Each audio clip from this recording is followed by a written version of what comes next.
Keir Starmer. Welcome to you both. He's not being honest with everyone about his plans to raise their taxes. I think that will erode trust in politics, and that's the choice at this election. Why are record numbers still coming under your watch, Prime Minister? How on earth can you say it's working? You put the scheme in place. It's because he's not sure, like I am, that when it comes to these matters, sex means biological sex, and that's how you protect female-only spaces and services. Keir Starmer.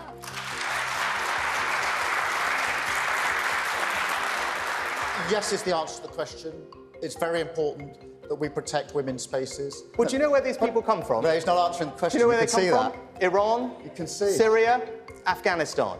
So when Keir Starmer says he's going to return people... Because this isn't just, what's happened this week, last week in the Gambling Commission. We saw Partygate earlier in this Parliament. The Prime Minister himself was convicted and fined for breaking the rules which he brought in and imposed on everybody else. And, of course, we've seen what happened with the COVID contracts and the huge amounts of money that were made. This takes leadership. What I did when one of my team was alleged to have been involved and investigated by the Gambling Commission, they were suspended within minutes. We had an independent internal inquiry into what happened, have taken action and suspended the candidates involved, and I've been crystal clear that they should face the full consequences of the law. But Keir Starmer talks about leadership in politics. That's what Sue's question was at. It was a broad question about how to do that. I also think leadership means being straight with people.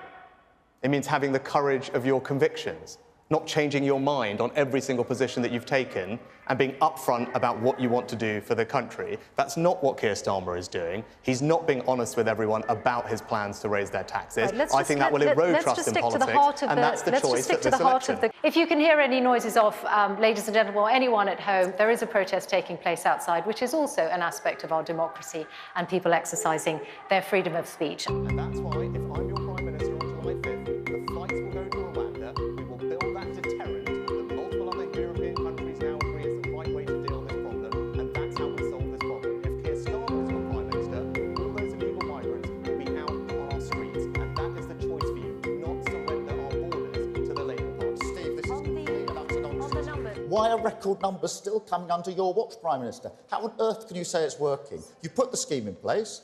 The flights could go off. I noticed you've called the election, by the way, before any flights could actually get off, and it could be tested. An interesting timing.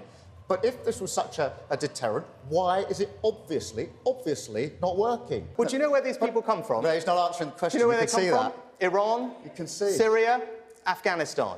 So when Keir Starmer says he's going to return people, is he going to sit down? Are you going to sit down with the Iranian ayatollahs? Are you going to try and do a deal with the Taliban? It's completely nonsensical what you are saying, right?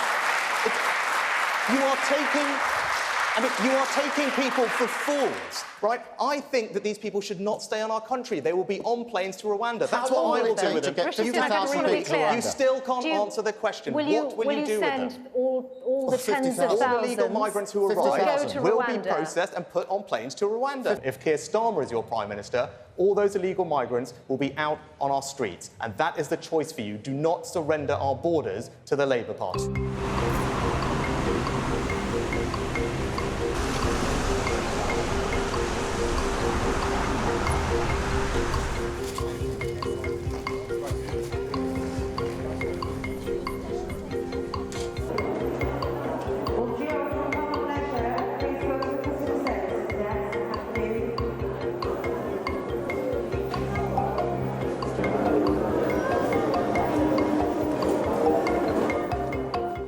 And what I want to do is cut taxes for people at every stage of their life.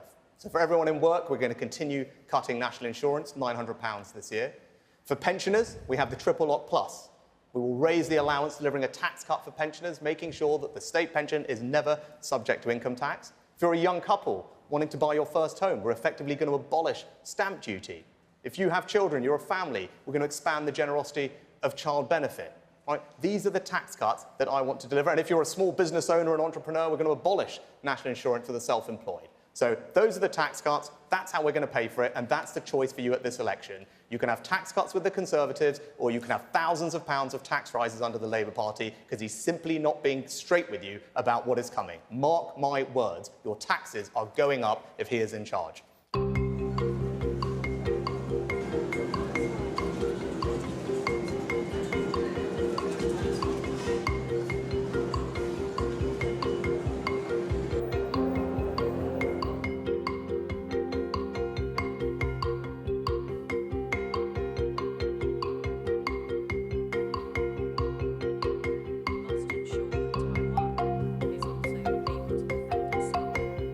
the Prime Minister said he warned the country about Liz Truss and the damage that she was going to do to our economy.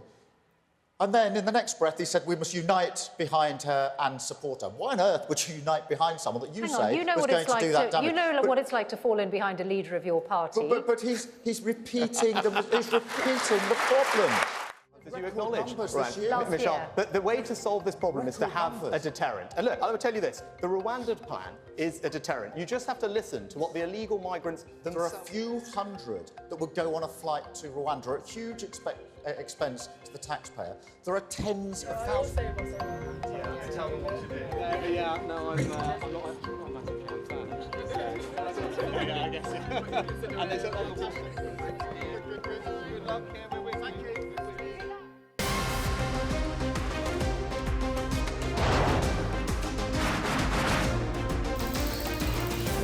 On the show today, the T20 World Cup Bangladesh has moved across to the West Indies. What can we expect from this? Hello, I'm Alison Green, coming to you from Durban, South Africa. Today we have a special show.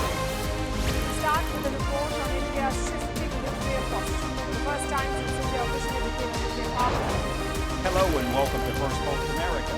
I'm Aaron Ham, coming to you live from the nation's capital in Washington, D.C.